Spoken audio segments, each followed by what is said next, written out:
नमस्कार।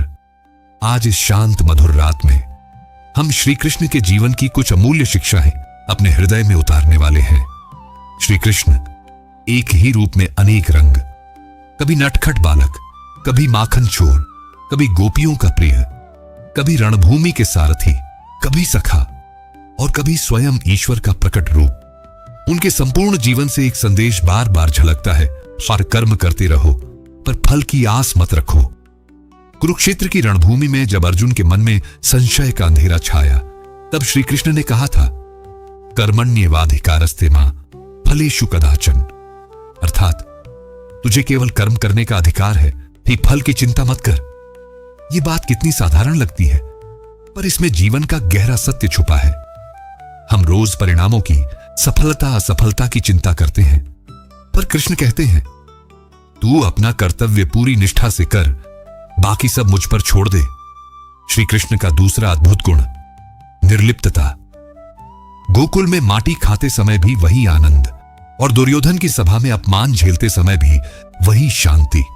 राजमहल हो या वृंदावन का गोधूली वेला, कृष्ण का मन कभी किसी स्थिति से बंधा नहीं।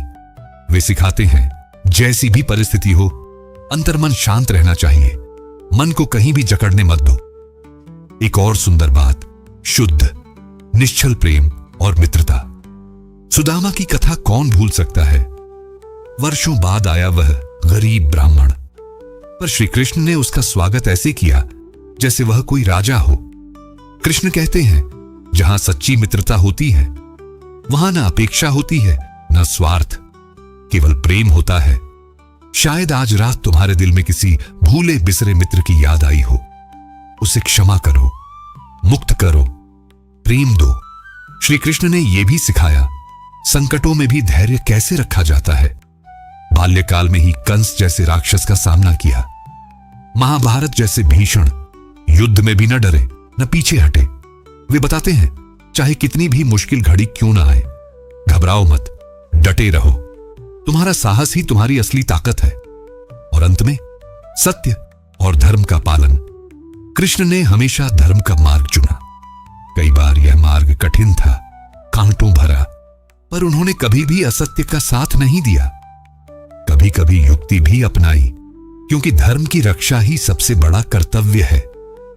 मित्रों, श्री कृष्ण के जीवन की ये सब शिक्षाएं अलग अलग नहीं, बल्कि एक दूसरे में गूंथी हुई है, जैसे वीणा के तारों से निकली मधुर रागिनी।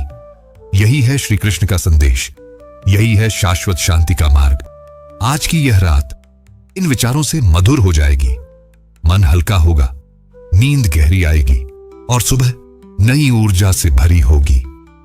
तो चलिए आंखें बंद करें, धीरे धीरे श्वास लें और श्री कृष्ण की मोहक बांसुरी के मधुर स्वर जैसे यह रात्रि हमारे मन को शीतलता दे।